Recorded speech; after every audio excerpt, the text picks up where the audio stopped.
Everyone ignored the girl sweeping the sidewalk until the CEO knelt beside her.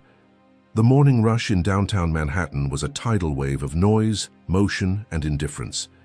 Men in tailored suits and women in sleek heels passed one another like ghosts, their eyes locked on phones, minds tangled in meetings and numbers. Amid the chaos, no one noticed the small figure on the corner of 47th and Lexington.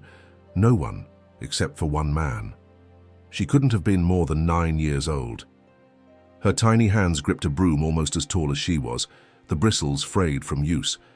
Barefoot, she swept slowly, carefully, as if every speck of dust mattered. Her long brown hair was tangled, tied back with a worn ribbon. Her shirt hung loosely, 2 sizes too big, smeared with city grime. No one looked down. No one asked why a child was there, until Alexander Rourke passed. Alexander, CEO of Rourke International, was known for his sharp suits, sharper mind, and a gaze that sliced through boardrooms like a scalpel. That morning he was late, an anomaly for him, and irritated. His driver had taken a detour, the traffic was a mess, and his phone buzzed non-stop in his pocket. But then, something strange pulled at him. A tug in the chest, an instinct, a whisper of memory. He turned his head as he passed the girl and stopped. Just like that, in the middle of the sidewalk. A sea of pedestrians flowed around him like water around stone. He stared. She didn't look up. She kept sweeping. And then he knelt. It was such a foreign movement for him, this man whose knees had never touched a city sidewalk. He crouched beside her, slowly, ignoring the dirt that would cling to his $6,000 trousers. "Hey," he said softly, his voice barely heard above the city's hum. The girl paused, broom frozen mid-sweep. She didn't speak. Her eyes flicked up, dark and tired, then returned to the ground. Alexander's gaze dropped to her shirt. The fabric was torn near the collar, dirty, but there, stitched in faded pink thread, were 4 letters, a name, Myla. His breath caught. That name, it had once meant everything. He reached out with trembling fingers, not touching her, just hovering close. "Where did you get this shirt?" he asked, his voice hoarse. She blinked at him, finally meeting his eyes. "It was my mum's," she said. She died. The world tilted. The honking, the footsteps, the endless rhythm of the street, all of it went quiet in his ears. Alexander's heart pounded. "What was her name?" he asked, the words escaping before he could stop them. The girl looked confused, but answered anyway. "Amelia." And just like that, Alexander Rourke's carefully constructed world split open. The name hit him like a blow to the chest. Amelia. It couldn't be a coincidence. Not with the shirt, not with the eyes. God, those eyes. He hadn't seen Amelia in almost 10 years, but her memory still walked beside him every day. And this little girl, she had her eyes, wide, dark, and full of quiet storms. He swallowed hard. "Your mom, Amelia. What was her last name?" The girl hesitated, hugging the broom to her chest like a shield. "Don't know," she mumbled. "We moved a lot." Alexander felt a tremor pass through his spine. He looked closer now, searching her face, her posture, every detail. The way she curled her fingers when nervous, Amelia used to do that. The faint dimple on her left cheek, even her brow. The same. "What's your name?" he asked softly. "Lena," she replied. "But sometimes people call me Mouse." He smiled at the nickname, then frowned. "Where do you live, Lena?" She nodded across the street. "In the basement, behind the store with the orange sign. I stay with Miss Carol. She's nice. Lets me sleep there if I clean." The CEO of a billion-dollar company stood frozen, trying to process what he was hearing. A little girl, likely his daughter, sweeping sidewalks barefoot for a place to sleep. He looked at her shirt again, the frayed stitching. "Myla," he whispered. "Your mother called you that?" Lena nodded. "She said it was our special name, like a secret code." Alexander's knees gave slightly. He had been young and stupid back then. Amelia had wanted a future, a family. He had wanted control. And when he pushed her away, she left, without a word, without a trace. He thought she'd moved on, married, disappeared into another life. But now, the truth stood barefoot in front of him. Lena tilted her head. "Why are you looking at me like that?" He blinked quickly, forcing composure. I knew your mother," he said, the words tasting strange. Lena's face changed. "You did? Really?" "Yes. A long time ago." His voice cracked. "She was very special to me." Lena's eyes sparkled for the first time. "She was special to me, too." A wave of sorrow swept over him. How had no one seen her? This little girl had been invisible to the world, until now. From behind them, a woman's voice barked across the street. "Lena! Back to work!" Lena flinched. "I have to go," she said quickly, stepping back. "Wait!" Alexander stood up. "Can I talk to Miss Carroll? Just for a minute." Lena hesitated. "She doesn't like strangers." "But maybe—" Before she could finish, Miss Carroll stepped out of the building. A woman in her 60s with sharp eyes and a cigarette dangling from her lips. She spotted Alexander instantly. "What do you want?" she growled. And Alexander, still shaken, straightened his back and replied, "I think I might be this girl's father." Miss Carroll's expression didn't change. She looked Alexander up and down, sizing him like an unwanted package at her doorstep. The cigarette trembled between her fingers just slightly. "You're late," she muttered. Alexander blinked. "What?" "You heard me," she said, stepping closer, her eyes narrowing. "If you are who you say you are, then you're 10 years too late." The words stung, but he didn't flinch. "I didn't know. I had no idea she had a child." Miss Carroll scoffed. "Of course you didn't. Amelia made sure of that." Lena stood off to the side, clutching her broom, watching them like it was a play she didn't understand. "I need to talk to you," Alexander said, his voice low. "Please, about Amelia, about Lena." Miss Carroll sighed and nodded toward the back door. 5 minutes, no more. Inside, the air was heavy with the scent of old fabric, dust, and the faint trace of lavender. The small storage room doubled as a kind of makeshift shelter, stacked boxes, an old cot, and a curtain hanging where a door should have been. Miss Carroll motioned for him to sit on a folding chair. She remained standing. "She came here about 3 years ago," Miss Carroll began. "Amelia, sick as a dog, broke. Told me she needed a place to crash just until she could work something out. She never got the chance." Alexander felt his stomach twist. "What happened?"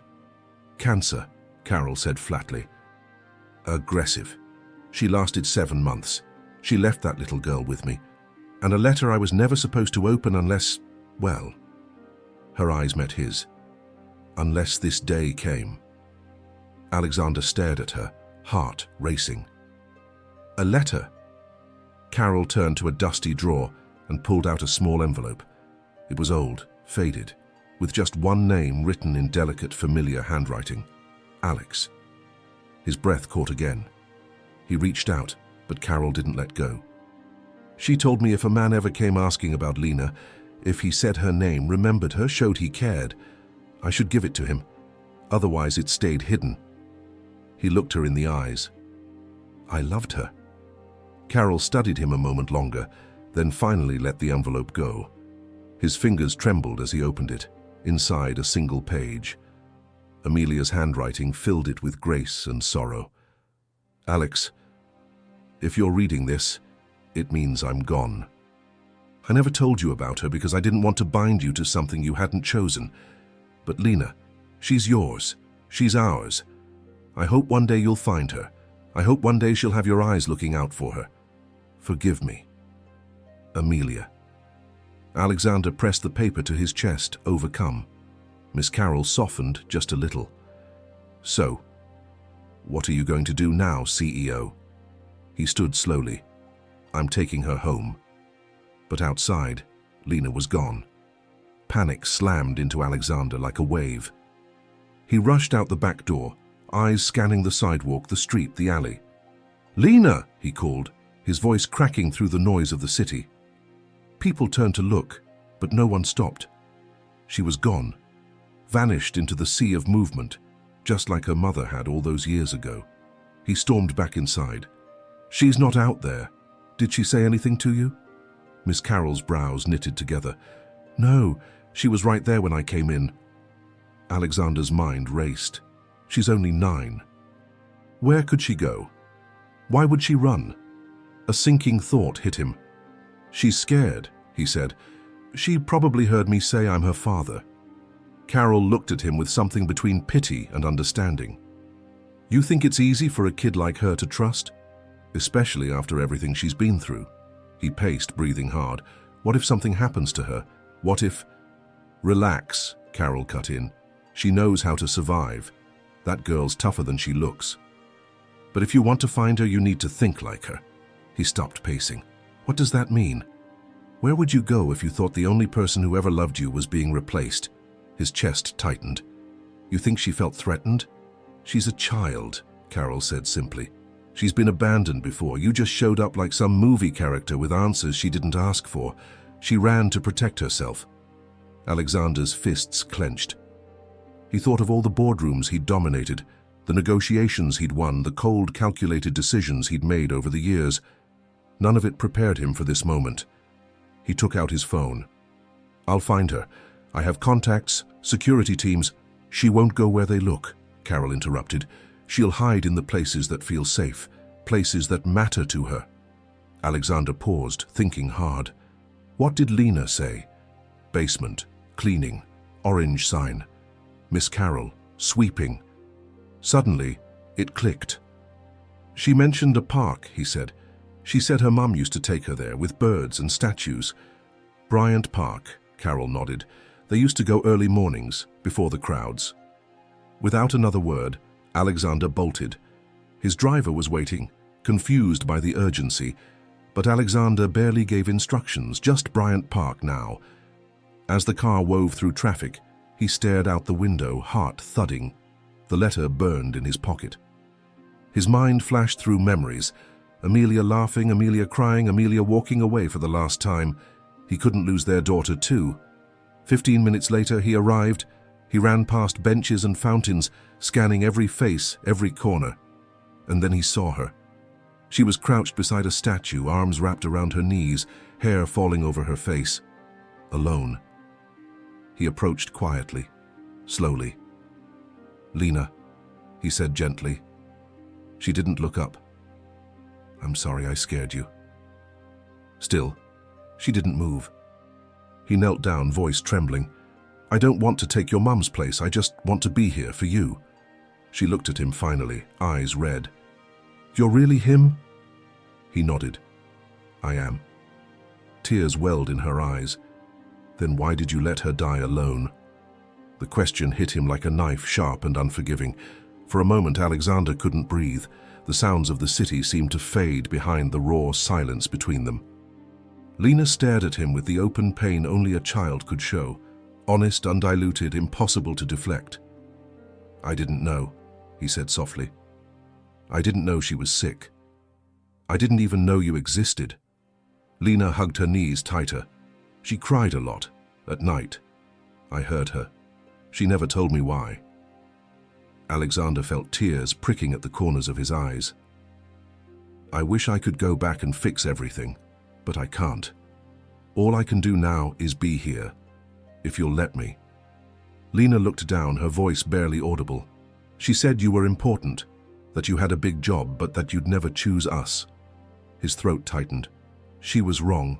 Or maybe I was. I let fear make decisions for me back then. I thought I had to be strong, cold. I was a coward. She sniffled, rubbing her face on her sleeve. "You don't look like a coward." He smiled faintly, aching. "I was, Mila. I really was." They sat there in silence, the park buzzing faintly in the background. Alexander watched her carefully, unsure if he should reach for her or give her space. Then she spoke, her voice trembling. "Miss Carroll said people only stay until they don't." "I'm not leaving," he said quickly, firmly. "Not this time. You don't even know me." "I want to," he replied, his voice breaking. She looked at him then, searching his face, looking for the truth. After a long pause, she asked, "Do you have a place with a bed? And real pillows?" He nodded, swallowing hard. "I do." "And pancakes?" He chuckled through the tears. "The best in the city." She wiped her nose, then stood slowly, hesitating. "Okay," she said, "but I'm not calling you Dad. Not yet." "Deal," he said, standing with her. He offered his hand, not reaching for hers, just waiting. After a long, tense moment, she slipped her small fingers into his. They walked in silence toward the edge of the park. But just before they reached the sidewalk, a figure stepped out from behind a tree. A tall man in a grey coat, watching them. Alexander felt the grip on his hand tighten. The man's eyes were fixed on Lena, and in a voice cold and low, he said, "She's not yours to take." Alexander instinctively stepped in front of Lena, his protective instincts firing to life. He studied the man's face, sharp cheekbones, sunken eyes, and a mouth twisted in something that was neither a smile nor a threat. There was something unsettling in the calmness of his tone, something dangerous in his stillness. "Who are you?" Alexander asked, his voice low and firm. The man didn't answer right away. He took a slow step forward, hands in his coat pockets. His eyes, however, never left Lena. "I'm someone who's been watching over her while you were busy being rich." Lena's grip on Alexander's hand tightened. "Mr. Jonas," she whispered, barely audible. Alexander's heart sank. "You know him." She nodded. "He helped Mama when she got sick. He brought food, but he was mean sometimes." Jonas chuckled. "Mean is a matter of perspective, darling. I did what I had to do. Your mother wasn't exactly in a position to provide." Alexander's eyes narrowed. "What are you doing here now?" "I came to collect," Jonas replied calmly. "Amelia owed me. She promised me something in return." "She's dead," Alexander snapped. "She can't owe you anything anymore." Jonas tilted his head. "Maybe. But debts don't die with the person. Not when they're written down." He reached into his coat and pulled out a folded paper. A promise. Her signature. She agreed that if anything happened to her, Lena would stay with me. Lena whimpered behind Alexander. "I don't want to go with him." "You're not going anywhere," Alexander said, his voice steel now. "You stay right here." Jonas shrugged. "That's not your call.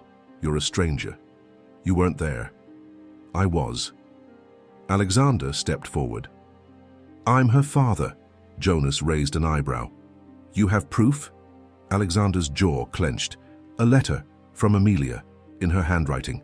She told me herself." Jonas smiled faintly. "Courts like signatures and papers, not stories and guilt. I could take her today if I wanted." "You'd be making a serious mistake." Jonas chuckled again, stepping back. "Relax. I'm not dragging her off the street like some movie villain. But I'm not disappearing either. I've got lawyers, and I've got time." Then his eyes locked on Lena's again. "You'll come around, sweetheart. You always do when you're hungry." Alexander lunged forward, but Jonas was already turning, disappearing into the crowd like smoke. Lena clutched at Alexander's coat. "Don't let him take me, please." He knelt, holding her close. "I won't, I promise." But his mind was already spinning. Jonas had something, some document, a claim. And now, Alexander knew one thing for certain. This wasn't over. Back at Alexander's penthouse apartment, Lena stood frozen in the center of the marble foyer. Her wide eyes scanned the space, vaulted ceilings, shimmering glass walls, and floors so polished they reflected her bare feet like mirrors. She didn't speak. She didn't smile. She just stood there, small and silent, gripping the strap of a backpack Miss Carroll had hastily thrown together. Alexander watched her carefully from the kitchen, unsure of what to say. He'd led board meetings for Fortune 500 companies, but he'd never brought a frightened child home before, especially not one who might be his daughter. "You okay?" he asked gently. She nodded but didn't move. "You can sit anywhere, or take your shoes off or keep them on," he added quickly, realizing she wasn't wearing any to begin with. "Or we can find you some new ones." She gave a small shrug. Are you hungry? Another shrug. He took a deep breath and walked over to her, crouching again so he could meet her eyes. I know it's weird here, big and quiet, but this is your home now, if you want it to be. Her gaze shifted toward him. It doesn't feel like home. He nodded slowly. Yeah, I get that. She looked down at the floor again, her voice small. Miss Carroll said you'd probably forget me after a few days. Alexander's chest ached. Miss Carroll doesn't know everything. Do you have other kids? No, he said, smiling faintly. Just you. Lena looked up again, studying his face. So I'm your first try? He chuckled, surprised by the honesty. Yeah, I guess you are. She finally moved, walking slowly toward a giant grey couch and curling up in one corner. Alexander stood nearby, unsure if he should sit or give her space. She reached into her bag and pulled out a worn, stuffed bear, missing one eye. She held it close. That bear has seen some things, he said gently. She gave a small smile. Mama gave it to me before the hospital. Alexander sat carefully at the far end of the couch. What was she like? I mean, after she left me? Lena was quiet for a moment. She was tired a lot, but she smiled when I made her soup, and when I sang. You sing? She nodded. Not for people, just for her. He smiled again. Maybe someday I can hear it. Maybe, she whispered, resting her head on the armrest. Silence settled between them again, but this time it wasn't as heavy. She seemed calmer, more grounded. Then, out of nowhere, she asked, Do I look like her? He stared at her. All the time. She yawned. What about you? Do I look like you? He thought for a second, then leaned in with a grin. Well, you've definitely got my stubbornness. She gave a sleepy smirk. That's from Mama. They both laughed softly, the sound strange and beautiful in the quiet space. But Alexander's smile faded as he glanced at his phone. A message blinked on the screen from his legal team. Subject, urgent, custody challenge filed by Jonas Greeley. Alexander's eyes stayed fixed on the screen. The words seemed to blur and sharpen all at once. Custody challenge filed by Jonas Greeley. He knew it would come, but not this fast. Not tonight, not when she'd finally laughed. He stood quietly, not wanting to wake Lena, who had drifted into sleep on the couch, one arm wrapped around her stuffed bear, the other hanging limply over the edge. He walked into the study, shut the door gently behind him, and called his head attorney. Talk to me, he said the moment the call connected. Jonas Greeley filed an emergency motion, came the tired voice of Randall Hayes. He's alleging a binding agreement with the child's deceased mother, granting him custodial rights. Claims he was her legal guardian in her final days. Alexander paced. Is any of it real? There's a document, handwritten, signed by Amelia, dated 6 months before her death. He stopped pacing. What does it say? That she granted Greeley temporary custody of Lena in case of her hospitalization. He's using it to argue continuous care and implied consent. But temporary isn't permanent. True, but he's got witnesses, neighbors, social workers who saw him with the child. We need more. We need your proof. I have the letter from Amelia. She said Lena is mine. Randall was quiet. A letter's good, but we'll need a DNA test, and you'll need to be ready. This won't be clean. Alexander exhaled, the weight of it all settling into his bones. Start everything. I'll take the test. I'll do whatever it takes. I'll file the emergency counter-motion tonight. But Alex... What? You've got a press team, right? Because if this goes public, it won't just be custody you're fighting. It'll be reputation, too. Alexander looked at the framed photo on his desk, an old one of him and Amelia at a beach laughing, back when life was simpler. I don't care about the company or the press. I care about her. Randall paused again, then said more softly, Then we'll fight. When Alexander returned to the living room, Lena was stirring. Her eyes blinked open, disoriented. "You left," she mumbled. "Just to make a call," he said gently, kneeling beside her. "Everything's okay." She rubbed her eyes. "I had a bad dream." He brushed her hair back. "You're safe here, I promise." She looked at him, her voice hesitant. "What if the man comes back?" "He won't get near you," he said firmly. "What if he takes me?" He held her hand. "He won't, because I'm going to fight for you, with everything I have." Her lip trembled and she whispered, "Even if I'm not really yours." Alexander didn't hesitate. "You're mine, Lena. With or without a test. You're mine." She leaned into his chest slowly, her small body folding into his arms. And for the first time in years, Alexander Rourke held something that made him feel like the richest man in the world. But far away, Jonas Greeley was preparing. And he wasn't planning to lose. The next morning, the apartment buzzed with quiet urgency. Alexander had called in his most discreet staff. No PR teams, no assistants, just the essentials. A private pediatrician arrived before sunrise to check on Lena, followed by a legal courier delivering the DNA test kit. Lena watched everything with wary eyes from the kitchen stool, her bear clutched tight in her lap. "Do I have to do the test?" she asked, poking at a bowl of oatmeal. Alexander sat across from her, tying the sleeves of his shirt. "Only if you're okay with it, but it helps us show the court that you belong here." She looked down. "Mama never talked about you." "I know," he said softly. "I wish she had." Lena hesitated, then said, "Miss Carroll once said Mama loved someone who broke her heart." Alexander winced. "That was me." She looked at him again. "Why?"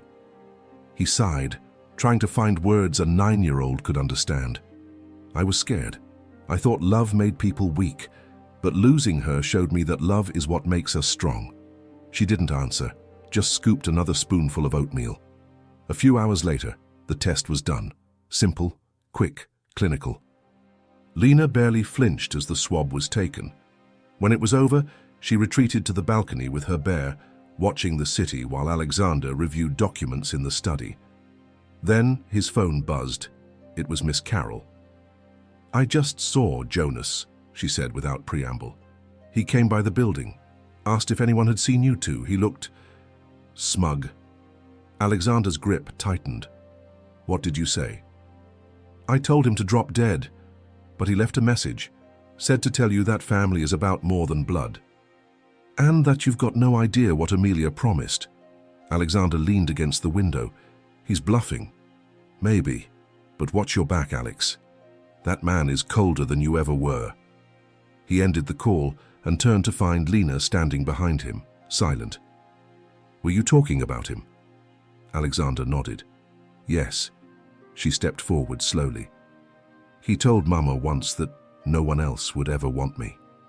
Alexander's heart shattered in a clean, painful line. He knelt in front of her. He was wrong. Completely wrong. "But what if the judge says I have to go? Then I'll keep fighting." Her eyes welled. "What if they make me go anyway?" He held her shoulders gently. "Then I'll find a way to bring you back." Tears slipped down her cheeks. "You promise?" "With everything I have," he said. "You're not alone anymore." Later that night, while Lena slept curled under a thick blanket, Alexander stood at the edge of her doorway, watching her breathe. He hadn't expected this. He hadn't been ready for the depth of it, this fierce, bone-deep love that terrified and strengthened him all at once. But in the hallway, his phone buzzed again. A new email from a blocked sender. Subject line, "You don't know the whole truth. Check the attachment." Alexander hesitated, then opened it, and what he saw made his blood run cold. The email contained a single scanned page, yellowed at the edges, hastily written in Amelia's handwriting. But this wasn't like the soft, graceful letter she'd left for Alexander. This page was raw, panicked, the ink smudged in places, as if written through tears. "If anything happens to me, and Jonas tries to take Lena, don't believe him. He's not what he says. He helped, yes, but he started asking for things. controlling things. I was scared. I wrote something to keep him quiet. But it wasn't real. Not legal. Not in front of anyone. I didn't trust him. I didn't want him near her if I was gone. At the bottom was her signature, shaky but clear. Alexander stared at the screen, heart pounding. This changed everything. He forwarded it instantly to Randall. Then he backed up the file twice before shutting off his phone and walking to the living room. He couldn't sleep. Not now. He sat in the dark, watching the city glitter through the floor-to-ceiling windows. Cars passed. People lived their lives. And he was here, rediscovering the meaning of family. Suddenly, soft footsteps padded across the marble. Lena. She came around the corner, wrapped in a blanket like a cocoon. "Couldn't sleep," she mumbled. "Me neither," he replied gently. She walked over, climbed onto the couch beside him, and rested her head against his arm. For a long moment, neither of them spoke. "Did you love her?" she asked finally. He nodded. "Yes, deeply, even when I didn't know how to show it." She blinked slowly. She never smiled like she meant it. Not after we moved. Alexander felt a fresh ache. "I think she missed the life she hoped you'd both have." "I don't want to forget her," Lena whispered. "You won't," he promised. "We'll talk about her all the time. I'll tell you everything I remember." She shifted closer. "Can we go see where you met her? One day?" "I'd like that," he said, brushing her hair back. "Very much." The room fell quiet again, the kind of silence that feels like healing, like something broken trying to mend. But far away in a cold office under flickering fluorescent lights, Jonas Greeley slammed his fist against a desk. He'd seen the same document, and it changed the game. He couldn't challenge Alexander head-on now, so he'd do what he did best: dig, twist, manipulate. And just as the email closed on Alexander's screen, another one opened on Jonas's, from a name Alexander hadn't heard in years. Subject: "We need to talk about Amelia. You were never her only secret." The next morning dawned grey and heavy, rain tapping gently against the windows of Alexander's penthouse. He stood in the kitchen, staring at the screen of his laptop, rereading the mysterious message that had arrived overnight. You were never her only secret. The sender's name, Rebecca Langston. He hadn't thought about Rebecca in nearly a decade. She had been Amelia's closest friend once, bright, sharp, and fiercely loyal. But after Amelia left, Rebecca had disappeared from his orbit too. No explanations, no goodbyes, and now out of nowhere she was back. He opened the message. "Alex, I know what you found. I know about the letter and about Jonas, but there's something more you need to understand, something Amelia never told either of us. I kept her secret all these years because I thought it was what she wanted, but now that girl is in danger, and if Jonas is involved, you need the full truth. Meet me, alone. I'll explain everything. Rebecca P.S. You'll find me where Amelia last said goodbye to you." Alexander stared at the words, heart pounding. He remembered that day clearly. Years ago, on the steps of the museum where Amelia had walked away from him for good. That was their last conversation before she vanished. It was quiet, almost gentle, and final. He turned as Lena walked into the room, wrapped in a hoodie twice her size. She rubbed her eyes and yawned. "Hey, sleepyhead," he said, forcing a smile. "Morning," she mumbled. "Is there more oatmeal?" "Always," he said, already moving to warm it up. As she sat at the kitchen island, she looked up at him. "Are you going to work today?" He hesitated. "Sort of. I have to meet someone. Just for a little while." She frowned. "Will you come back?" He crouched beside her. "Of course I will." "Promise?" He met her gaze, serious. "I promise. But while I'm gone, you'll stay here with Maya, okay?" She nodded, though her expression remained uncertain. "Is it about the man again?" He hesitated. "It's about your mom, and someone who used to know her really well." "Okay," she said quietly, "but be careful." He kissed the top of her head. "Always." 2 hours later, Alexander stood outside the old museum. Rain misted the air, soaking into the shoulders of his coat. The stone steps were just as he remembered, worn, wide and echoing with a memory of heartbreak. Then he saw her. Rebecca Langston. Older now, yes, but unmistakable. Her dark eyes locked onto his with something between caution and regret. "You came," she said simply. He nodded. "You said there's more I need to know." She held up a small flash drive. "There's video, audio, things Amelia left with me in case Jonas ever made a move." Alexander's breath caught. "What kind of things?" Rebecca's eyes turned cold. The kind that proved Jonas wasn't just controlling, he was dangerous. And then, as if summoned, a black SUV parked across the street.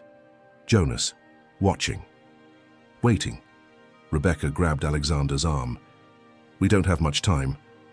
Rebecca pulled Alexander down the museum steps, her hand gripping his tightly, as if she feared he'd vanish if she let go.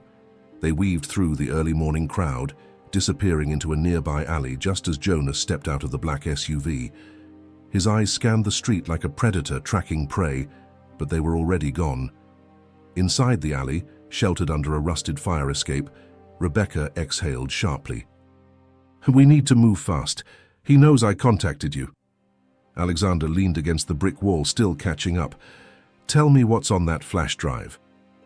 She opened her coat and slipped it into his hand. Amelia was recording everything in her final weeks, calls, conversations, mostly with Jonas. She was terrified. He wasn't just helping, he was manipulating her, isolating her, saying if she didn't give him legal control of Lena, no one else would take care of her. Alexander's jaw clenched.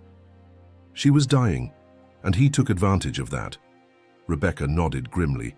There's a part where he threatens her, tells her that if she doesn't sign the paper, he'll make sure no one ever finds the girl. He meant it, Alex. He wasn't bluffing. Alexander's grip on the flash drive tightened. "Why didn't you go to the police?" "I tried," she said bitterly. "But Amelia made me promise not to. She was afraid of what Jonas would do if she went public. Said he had connections.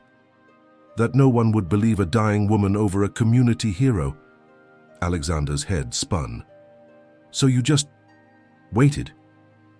"I waited for this. For someone to fight for Lena the way Amelia couldn't. That's you now."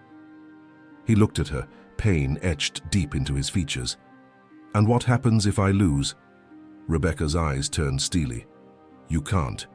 Because if Jonas gets her, it won't stop at custody. He'll disappear with her."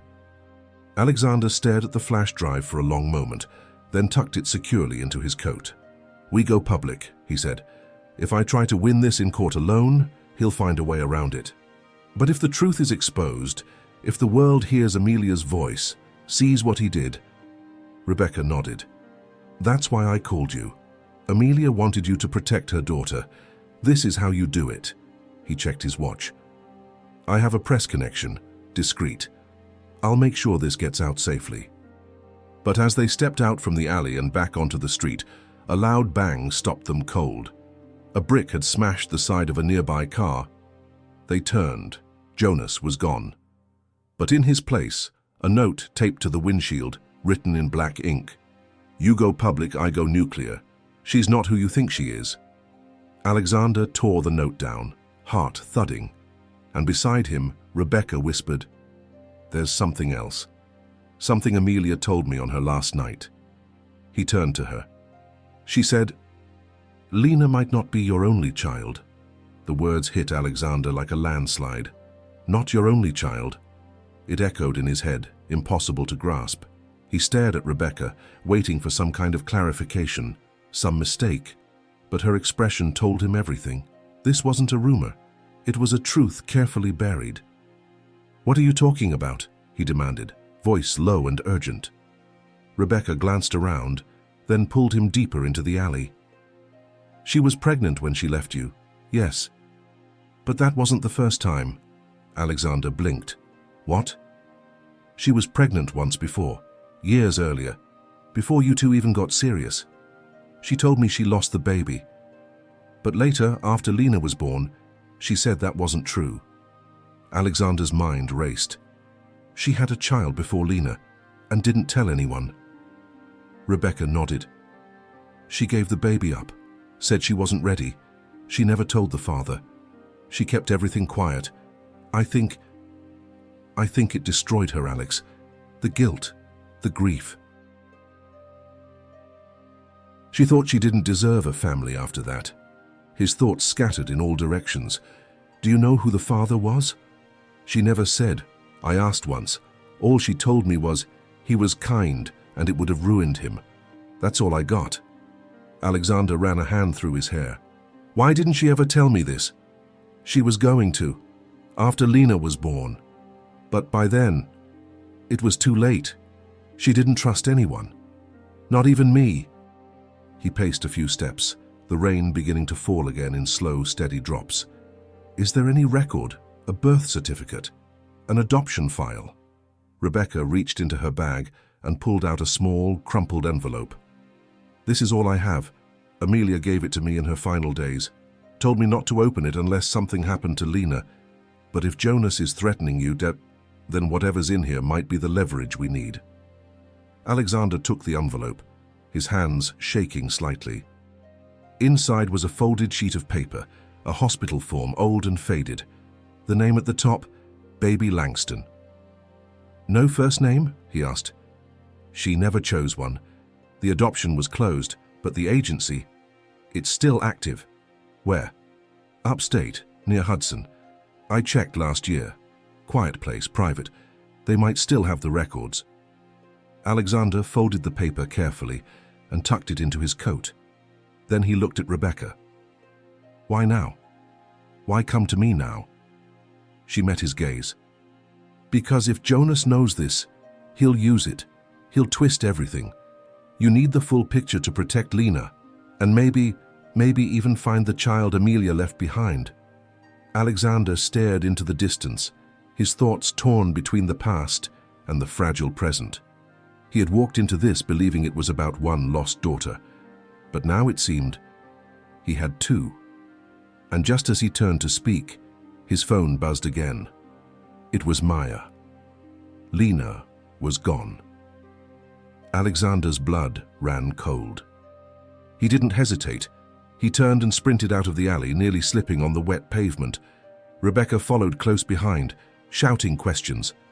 But he wasn't listening. His thoughts were a frantic blur. Where would she go? How did she get out? Why now? He called Maya. I just turned my back for a second, she said, panic rising in her voice. She said she was going to her room, but when I went to check, she was gone. The front door was open. Alexander cursed under his breath. Did you see anything? A note, a call, anything? There's a cab receipt, printed from the concierge desk. It has your account on it. He froze. She called herself a cab? Yes.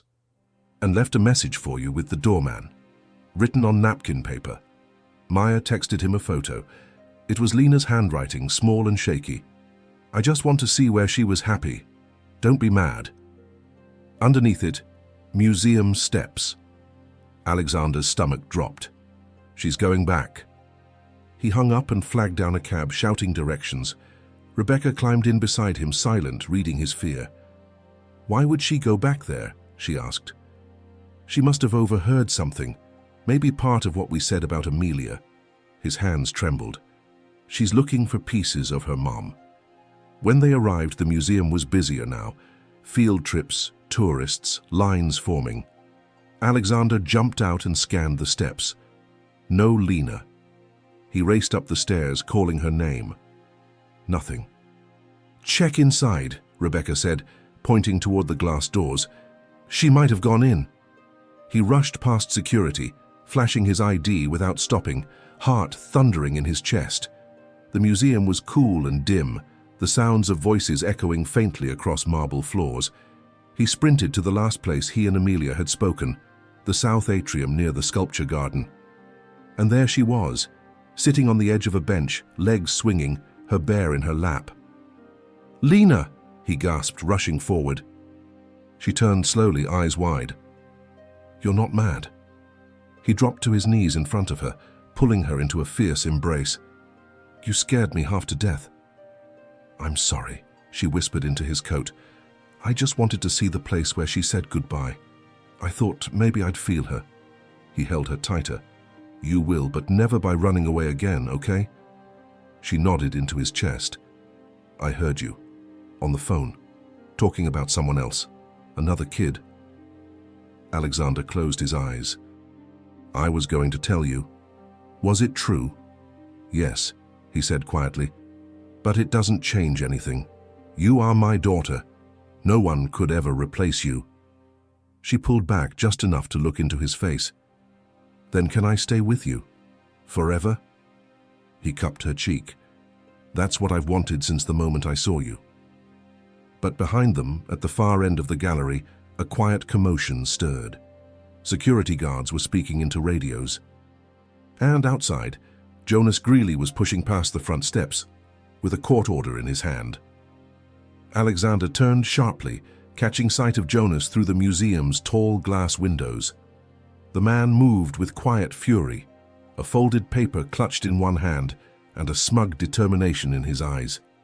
Two uniformed officers trailed behind him. Visitors stepped aside as he approached the entrance, unaware of the storm that was about to break loose inside. Alexander stood protectively in front of Lena, heart racing. He looked down at her. "No matter what happens in the next few minutes, I need you to trust me. Can you do that?" She nodded slowly, her hand tightening around his. Rebecca appeared beside them, breathless. "He's here. He has legal backup. They're going to try to take her." "I have to stall," Alexander said.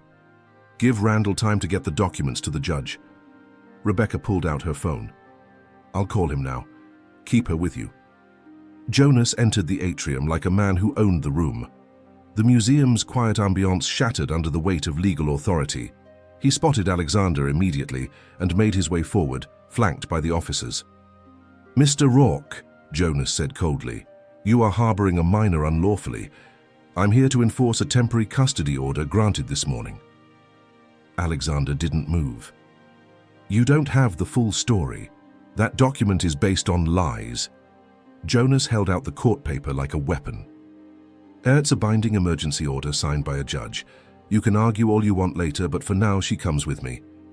One of the officers stepped forward. "Sir, we're going to have to ask you to release the child."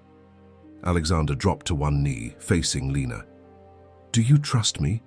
Tears welled in her eyes. "Yes." "Then stay close. Don't let go." He stood, facing the officers.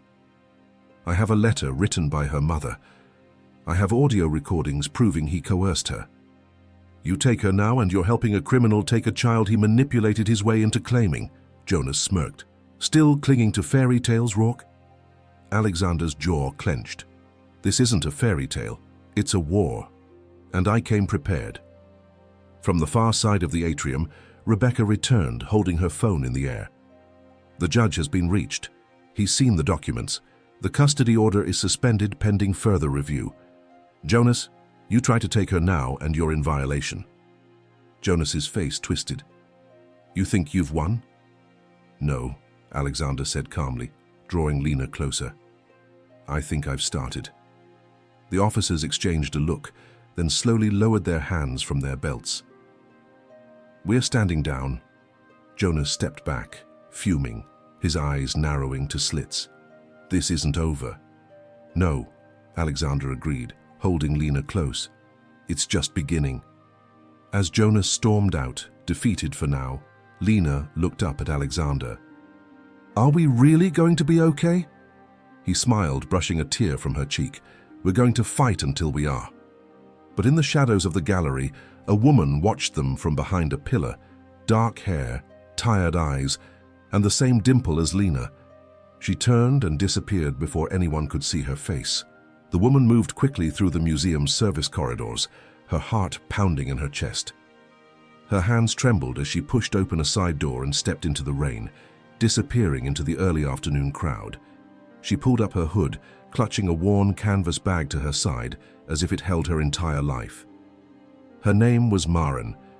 She had watched from the shadows as the girl, her sister, was nearly taken, and the man, her father, had stood his ground. She hadn't meant to be there, hadn't planned to show up. But something inside her had pulled her back to that place. The museum. The last place she'd seen her mother alive. Maren had been raised in a foster home far from the city, her birth records sealed, her past hidden behind confidentiality and silence. But the day she turned 18, she received a small envelope from the adoption agency. No name, no message, just a photo, creased, faded, with a woman holding a newborn. On the back, in delicate cursive, Amelia and Maren, 2005. For years, she had stared at that photo, wondering, who was Amelia? Why did she give her up? And what had happened to her? The agency told her only that the mother had requested privacy, that no contact could be made unless both parties agreed. But after Amelia's death, someone at the agency had quietly reached out, a retired nurse. She loved you, the nurse had said on the phone, but she was scared. She thought she'd ruin your life. And now, after weeks of searching, following breadcrumbs and finally arriving in New York, Maren had discovered the truth. She wasn't an only child. She had a sister, and her mother hadn't forgotten her because the girl with the stuffed bear had her eyes, her mouth, the same anxious wrinkle in the brow. She knew it the moment she saw her. Lena. The girl was called Lena. Maren had almost stepped forward in the museum, but fear stopped her. What if she wasn't wanted? What if she ruined things by showing up? So she waited, watched, and then Jonas appeared. She recognized him instantly. He had visited her foster home once, told the caretakers he was checking on her welfare. But she remembered how he looked at her, not like a child, like a problem, a responsibility he didn't want.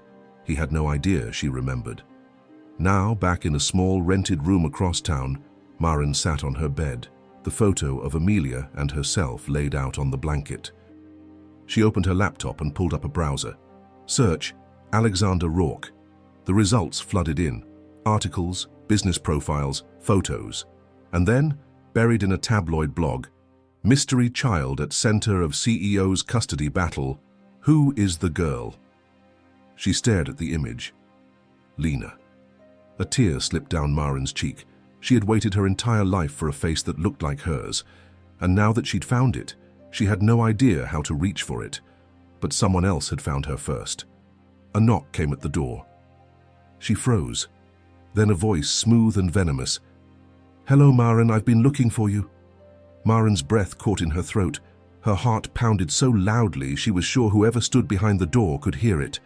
She backed away slowly, staring at the knob, watching as it turned just slightly. Locked, but not for long. The voice came again, calm and low. "Don't make this difficult. I just want to talk." She knew that voice. She had heard it when she was a child, at the foster center when Jonas had come to inspect the facility. Back then, she hadn't known what to make of him, but now, after what she'd seen in the museum, after what that nurse told her, she understood. He wasn't just a threat to Lena. He was a threat to all of them. Maren rushed to the tiny bathroom, grabbing her phone from the counter. Her hands shook as she pulled up the last call. Rebecca. She hit redial. The ringing echoed in her ear as the knocking grew louder. "Maren," Rebecca's voice came through, groggy but alert. "He's here," Maren whispered. "Jonas, he found me." "Where are you?" "Still in the room you set up, but he's outside the door, he knows." "Don't hang up, I'm calling the police, just keep talking to me." But as Rebecca spoke, the knocking stopped. Silence. "Maren?" Rebecca said. Maren crept back into the main room, heart racing. The hallway was quiet. No shadows under the door. "He's gone," she whispered. "I think he left." "No," Rebecca said sharply. "He's never gone. Get out of there now, go to the safe house. I'll meet you there." Maren didn't hesitate. She shoved her laptop and the photo into her bag, zipped it shut, and pulled on a hoodie. She didn't even stop to put on shoes. She just grabbed them and ran. She exited through the back stairwell, lungs burning as she reached the street. A cab pulled up seconds later, as if summoned. She threw herself inside. 24th and 7th, fast. As the cab sped off, Maren looked back through the rear window. and her blood turned to ice. Jonas stood at the corner, watching her go. He didn't run. He didn't call out. He just smiled. Across the city, Alexander paced in his office, hands clenching and unclenching. Lena was asleep again, tucked into a guest bedroom after a long, tense day. Rebecca stood by the window, phone pressed to her ear. "She got away," she said, "but he knows who she is. He knows she's connected." Alexander stopped pacing. "What does he want with her?" Rebecca turned. "She's a liability. If Maren comes forward, it proves Amelia lied about having just one child. It complicates Jonas's narrative and strengthens yours. He wants her out of the way." Alexander's voice was sharp. "Then we bring her in. Protect her." Rebecca hesitated. "Are you ready for that? She's not a child. She's a grown woman with her own pain, and she's not looking for a father." Alexander looked toward Lena's door. "She may not be looking for me," he said, "but she's still mine." Just then, his phone buzzed with a new message from an unknown number. "I can help you stop Jonas, but it'll cost you. Meet me, midnight, alone." Attached was a grainy photo of Jonas and Maren standing together. Today. The photo haunted Alexander as he sat alone in his office, the clock ticking toward midnight, Jonas and Maren together. It didn't make sense. Maren had fled from him. Why would she be with him willingly? Was it a setup, a threat, or had Jonas gotten to her before Alexander could? He studied the image again. Maren's posture didn't match her expression. Her body angled away, tense, but her face neutral. Not afraid, not friendly either. It felt like a negotiation, and that made him even more nervous. Rebecca entered quietly. "You're not seriously going to meet whoever sent that, are you?" "I don't have a choice," Alexander replied. "If there's even a chance this could help protect Lena or Maren, I have to." "You're being played," she warned. "Jonas is testing your limits." "I've already passed them." Rebecca sighed, walked over, and handed him a flash drive. More files from Amelia. Some audio from the hospital. She was documenting everything, even conversations with nurses. She knew what was coming. He took it with a nod. "I'll review it tonight." "I'll stay with Lena," Rebecca added. "You go meet your ghost." Midnight. The location was an old parking garage on the Lower East Side. Concrete, abandoned, echoing with the faint buzz of flickering lights. Alexander's footsteps echoed as he stepped inside, the air thick with mildew and exhaust. He kept his phone in one hand, his other in his coat pocket, gripping the small recording device he always carried. He'd learned to be cautious in business, but this wasn't business. This was blood. From the shadows, a figure emerged. It wasn't Jonas. It was a young man, mid-20s, wiry build, wearing a grey hoodie and faded jeans. His face was familiar somehow, but Alexander couldn't place it. "You sent the photo?" Alexander asked. The man nodded. "I work for Jonas, or I did." Alexander raised an eyebrow. "You quitting doesn't buy my trust. I'm not here to earn trust. I'm here to cash in." Alexander folded his arms. "On what?" The man reached into his backpack and pulled out a small hard drive. "This has every file Jonas kept on Amelia. Every conversation, every bribe, every deal. Even the one he made about Maren." Alexander's heart skipped. "What deal?" The man smiled bitterly. "He tracked her down 2 years ago, found her through a private adoption search, wanted her off the radar, paid her silence. She took the money, barely enough to survive, but she never disappeared like he wanted." Alexander narrowed his eyes. "Why now?" "Because Maren's not the only one he's manipulating. He's blackmailing someone close to your legal team. I overheard the call last night. Jonas has people in your circle." Alexander stepped forward slowly. "So, what's your price?" The man shrugged. 10,000, cash, clean, and a train ticket out of state." Alexander pulled out a slim envelope from his coat. "Done, but if you're lying, I will find you." The man nodded, handed him the hard drive, and backed away into the shadows. Alexander stared at the device in his hand, heavy with secrets. He turned to leave, already planning his next move, but behind him a voice echoed from the shadows, soft, female. "Alex?" He turned and froze. Maren stood there, pale and trembling. "I didn't ask for this," she whispered, "but I think I'm your daughter too." The words settled between them like fog, thick, impossible to ignore. Alexander stared at her, the full weight of her presence slowly pressing down on his chest. Maren stood just a few feet away, but it felt like miles. Her eyes, so much like Amelia's, were filled with fear, defiance, and something more painful, hope. He stepped forward carefully. "You think, or you know?" She shook her head, eyes glassy. "I know what the agency told me. I know what that photo says, but I don't know you. I don't know what I'm supposed to feel right now." He took a slow breath. "You don't have to feel anything. You don't owe me that." "But I do," she said quickly, "because I've hated you for years. Without knowing your name, without knowing your face, I hated the man who made my mother give me away." Alexander's chest tightened. "I never knew you existed. If I had... Would it have changed anything?" she interrupted. "Would you have left your company, given up your world? Or would you have paid someone to make me disappear quietly like she did?" He flinched, not because it wasn't fair, but because it was. "I can't rewrite the past," he said, voice steady, "but I can stand in the present. Right here, and tell you I want to know you, whatever that looks like." Maren looked away. "You already have Lena. She's young, she's not bitter. You still have time to be everything she needs." "And that's exactly why I need to be honest with you," he replied. "I'm not perfect. I wasn't then, I'm not now, but I'm here if you'll let me be." She was quiet for a long time.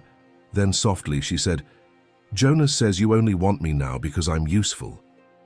That I'm a pawn in some emotional redemption arc." Alexander's voice hardened. "Jonas says a lot of things. Most of them are poison. I didn't trust him," she said, "but I was broke, alone. And when he came with answers, I took them, and now I regret it." He nodded slowly. "Come with me. Let me keep you safe, at least until we can figure this out." She hesitated. "What about Lena? What will you tell her?" "The truth," he said. "She's strong. She'll understand. And you deserve to be seen." "Not hidden." Maren's lips quivered. She looked down, then back at him. "Okay, but I don't want cameras, no stories, no press. You'll have privacy. I promise." He stepped closer, offering his hand. She stared at it for a long moment, then placed hers in his. And somewhere high above the city, in a penthouse bedroom, Lena stirred from her sleep, reaching instinctively for her bear. But the bear wasn't there. And in the dim hallway outside, the door clicked shut as Jonas slipped silently into the apartment. Jonas moved like a shadow through the penthouse, gloved hands brushing silently against the cool walls.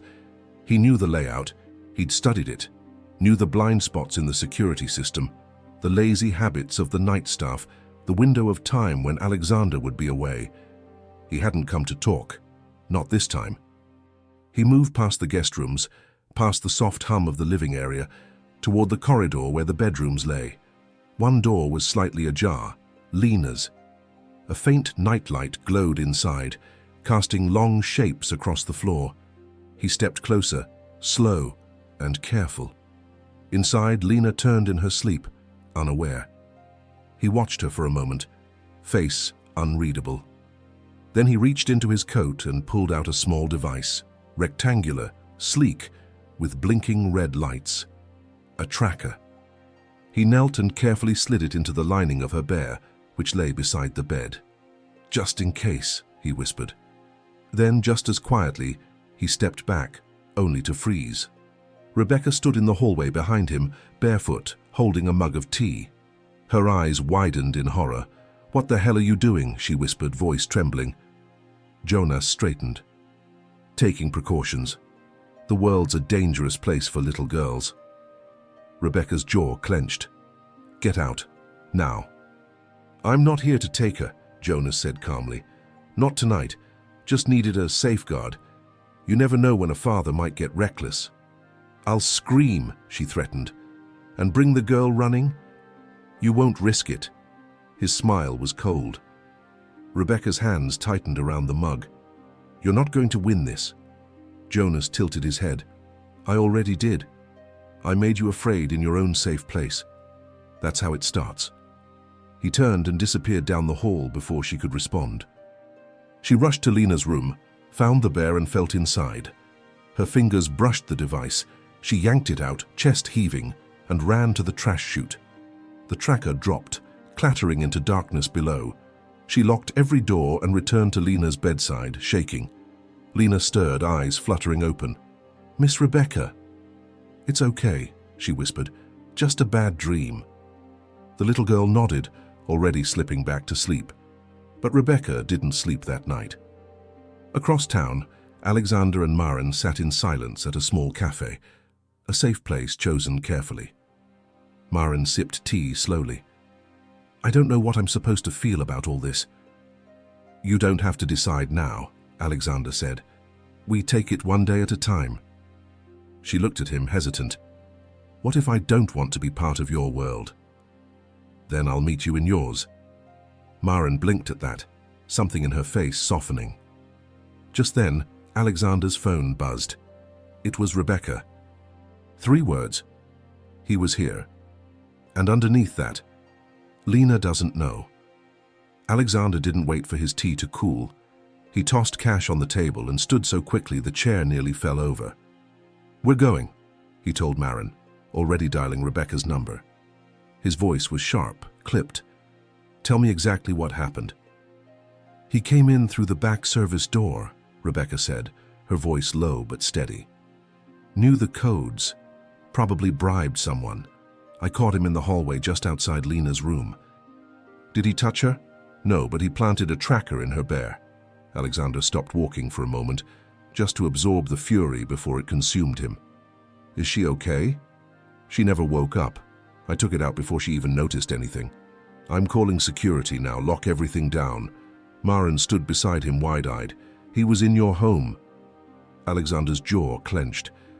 He put his hands near my daughter while I was across the city thinking I was one step ahead. I shouldn't have called you, Maren said suddenly, guilt seeping into her voice. This is because of me. No, Alexander said firmly. This is because of him. You were brave to come forward, and you're not going anywhere now. They arrived at the building 15 minutes later, and Alexander stormed past the concierge desk without a word. Upstairs, he found Rebecca waiting in the foyer, pale and angry. She handed him the tracker in a plastic bag. He's escalating, she said. This was a message, Alexander nodded grimly, and now I'm sending one back. He made a series of calls, first to his private security firm, then to Randall. Within hours, new security codes were installed, surveillance footage reviewed, and a judge issued a temporary restraining order against Jonas Greeley. Not just for Lena, but now for Maren as well. Alexander walked into Lena's room as the sun began to rise. She was still asleep, arms curled under her cheek, her face peaceful.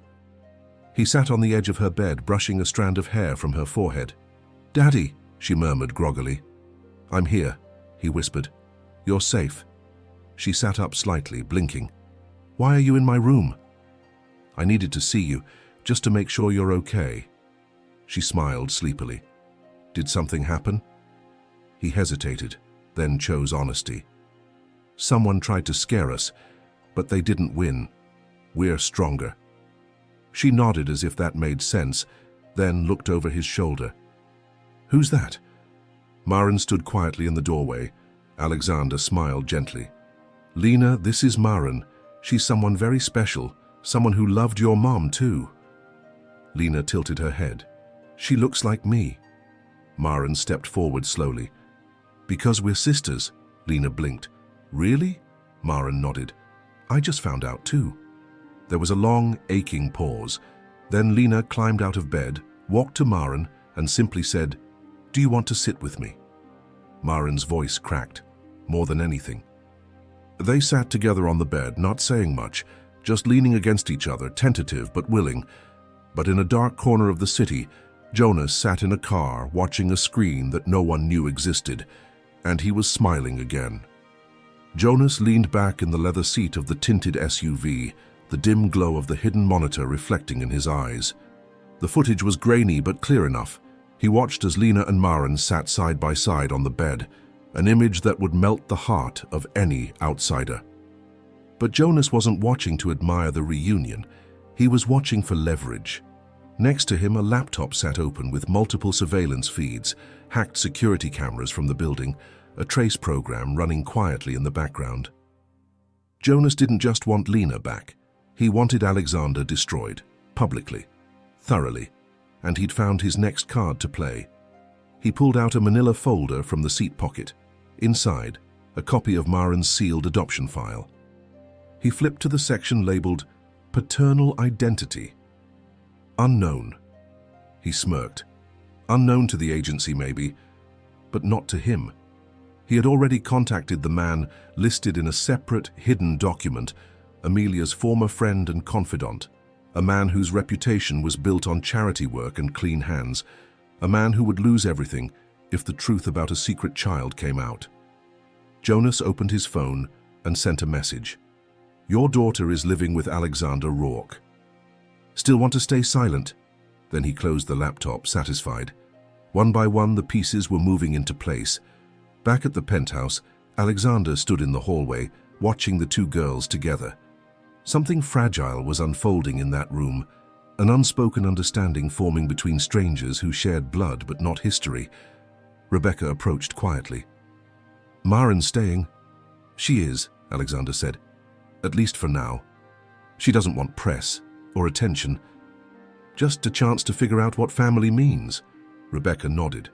Smart girl. He looked at her. You saved us last night. She shrugged. You would have done the same. I'm sorry he got that close. I should have known he'd try something. Rebecca's face darkened. We're not dealing with a normal man. Jonas doesn't want custody. He wants control. If he can't win in court, he'll destroy you from the outside. Alexander's eyes narrowed. Then I'll beat him there too. He went into his office and inserted the flash drive the defector had given him. It booted up quickly. Files, audio recordings, transcripts, and one folder marked Confidential, Maren. He clicked it open. Inside was a scanned photo. A younger Jonas standing beside Amelia holding a baby. The baby was labeled Maren, and under the photo, a paternity test. Alexander froze. It wasn't his name on the form, it was Jonas's. A DNA match, 99.7%. He leaned back, breath stolen from his chest. Jonas wasn't just fighting for control. He was fighting for his own daughter, and Maren didn't know.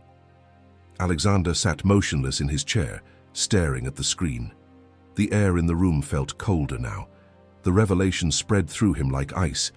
Jonas was Maren's biological father. The very man threatening Lena was blood to the other girl sleeping just down the hall. He stood slowly, trying to process the truth. The rage came first, hot and immediate. Jonas had used Maren as a pawn without telling her who he really was, and now the pieces clicked into place. The subtle manipulations, the tracking, the timing of every move. Jonas hadn't just wanted to take Lena, he wanted to reclaim the child he'd lost control of. Alexander printed the test results, sealed them in an envelope, and carried it down the hallway to Rebecca, who was now sitting at the dining table reviewing legal notes. You need to see this, he said, placing the envelope in front of her. She opened it quickly, scanning the contents. Her eyes widened. No, this isn't possible. It is, Alexander said quietly. It explains everything. Why he came after Lena so hard. Why he never told the court about Maren. He's been hiding this from her too. Rebecca looked up. What are you going to do? I have to tell her, but carefully. She's already on edge. If I do this wrong, I could lose both of them. She deserves the truth, Rebecca said gently, but she also deserves a choice. Don't make it for her. Alexander nodded. That evening, he found Maren on the rooftop terrace, staring at the skyline, wrapped in a sweater far too big for her. The wind teased strands of her hair as she stood silently, lost in thought. He approached slowly. "Mind some company?" She didn't turn. "Not tonight." He stopped a few feet away. "I found something. About your past. Something you didn't know." She turned then, guarded. "What kind of something?" He held out the envelope. "I think you should read it." She took it with trembling fingers, opened it, and unfolded the paper. Her eyes scanned the words, and her face went pale. A long silence. Then, barely above a whisper, "Jonas?" Alexander nodded. She backed up a step. No, that's not possible. My mom would never. He hurt her." "I think she was protecting you," Alexander said, "by keeping it hidden. She gave you a way to keep him out of your life." Maren's hands shook. "So all this time he's been using me against you, and I'm his." "You're not his," Alexander said firmly. "You are who you choose to be. No DNA can change that." Her breathing quickened. "Why didn't he tell me? Why play games?" "Because he doesn't want a daughter. He wants power." She sank to the edge of a planter, clutching the paper. "I don't know who I am anymore." "You're Maren," Alexander said softly. "You're my daughter's sister. You're part of this family now. That's all that matters." She looked up at him, eyes wet. "I need time." "You have it, as long as you need." But inside the penthouse, Lena's voice rang out suddenly. "Daddy?" Alexander turned toward the sound, something in her tone sharp with fear. He ran inside. Lena was standing in the hallway, holding something in her hand, a small recorder, and from it, playing softly, was Amelia's voice. And a name she had never said before, Jonas. Lena stood frozen, clutching the recorder, her face pale and confused. The soft, worn voice of her mother filled the hallway. Amelia, speaking quietly, shakily. "Jonas, if you're hearing this, I hope it's because you finally left us alone. I didn't tell you the truth because I was afraid of what you'd do. You always wanted control. Over me. Over everything. But you won't have her. You won't have Lena. I swear it." Alexander gently took the recorder from Lena's hands, stopping the playback. "Where did you find this?" he asked gently. "It was in my bear," she whispered. "I woke up and felt something hard inside it." Rebecca approached slowly, eyes wide. "It must have been hidden there for years and before he tried putting the tracker in." Lena looked between them. "Who's Jonas? Why was Mommy so scared of him?" Alexander crouched beside her. "He's someone who pretended to help your mum, but he hurt her. And he's trying to scare us now." Her lip trembled. "Did he hurt her bad?" Alexander's voice cracked. "Yes. And now we're doing everything we can to stop him from hurting anyone else." Lena's eyes shifted to Maren, who stood in the hallway, watching quietly. "Does he want her too?" Maren stepped forward, her voice quiet but firm. "He's my father, biologically, but not in any way that matters." Lena blinked. "That's why Mommy didn't tell us?" Maren nodded. "She was trying to protect us." From him, the little girl reached out and took Maren's hand. "You don't have to be scared of him. You can stay with us now." Tears welled in Maren's eyes, but she nodded. "Okay, I'd like that." Alexander rose, watching the two girls. Something powerful and unspoken passed between them, an alliance forged in pain but solid as steel. He turned to Rebecca. "We use this recording. It's admissible as evidence. Between this and the surveillance footage, we can bury him in court." Rebecca nodded. "And if he tries to go public, we go louder, with Amelia's voice leading the way." Alexander's phone buzzed again, an alert from Randall. "Jonas just filed a new injunction, claiming you manipulated both girls, alleging psychological abuse." Alexander growled. "He's trying to paint me as unstable." "He's out of moves," Rebecca said. This is desperation. Just then, the intercom rang. Alexander froze. The security guard's voice crackled through. "Sir, there's a woman here who says her name is Clarissa Langston. She's claiming to be Amelia's sister." Alexander looked up sharply. "She had a sister?" Marin's face went blank. "Aunt Clarissa?" "She's asking to speak with you, says she has a message from Amelia." Alexander exchanged a glance with Rebecca. Another secret. Another ghost from the past. And outside, in the storm-lit doorway of the high-rise, stood a woman in a dark coat, her expression unreadable, clutching a letter in Amelia's handwriting. Clarissa Langston stood with perfect stillness, her coat slick with rain, hair pulled into a neat twist, and eyes that carried a history even deeper than the lines on her face.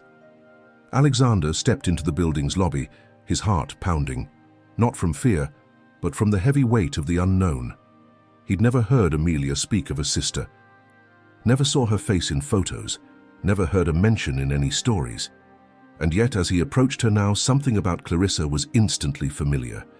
The sharpness of her eyes, the restraint, the quiet fire. She held out the envelope. "She wrote this 2 days before she died," she said. "Told me not to deliver it unless you were trying to bring the girls together. Both of them." Alexander took it, his hands trembling slightly. "Why now?" "Because you've done what she didn't believe anyone could do," Clarissa said softly. "You made them a family." He opened the envelope slowly, pulling out a single folded page. Amelia's handwriting, still so elegant, still unmistakable. "Alex, if this letter ever finds you, it means you chose to stay. You chose to fight, and I need you to know that I saw that in you once. Even when I walked away, even when I was angry and scared and felt like I had to do everything alone. I still believed you were good, that you were brave. I just didn't think I'd live long enough to see you prove it. I lied to protect them. Marin from Jonas, Lena from pain, myself from regret. But lies always bloom into thorns, and I know they'll have to be pulled out eventually. If you're reading this, please, don't let them carry my secrets like chains. Give them the truth, and then give them what I never could, peace, each other, and you. Tell them I love them, every day, even now." Amelia Alexander felt the burn of tears, the kind he hadn't shed in years. He folded the letter and placed it gently in his coat pocket. Clarissa placed a hand on his arm. "You're not alone in this, Alex, and neither are they. I can help." He nodded slowly. "Then let's start." Back upstairs, Lena and Marin sat curled up on the couch, watching an old cartoon. Marin looked up as Alexander walked in, and then behind him, her eyes widening as she saw Clarissa. "Aunt Clarissa?" she whispered. Clarissa smiled gently. "Hello, sweetheart." Marin stood, hesitant. "I thought you left." "I never stopped watching, I just didn't know how to step back in." Lena looked between them, then reached for Marin's hand. Alexander watched the three of them, one girl with no memories of her mother, another with too many painful ones, and a woman who might help them bridge both. For a moment, it was quiet, safe, until Alexander's phone rang. It was Randall. He picked up. "What's wrong?" Randall's voice was grim. "Jonas filed an emergency petition. He's not going for custody anymore." Alexander's stomach dropped. "Then what?" "He's suing for full guardianship of both girls." Alexander went still, and Randall added, "He submitted a new document, allegedly signed by Amelia, naming him guardian of all her children. And then, court dates in 72 hours,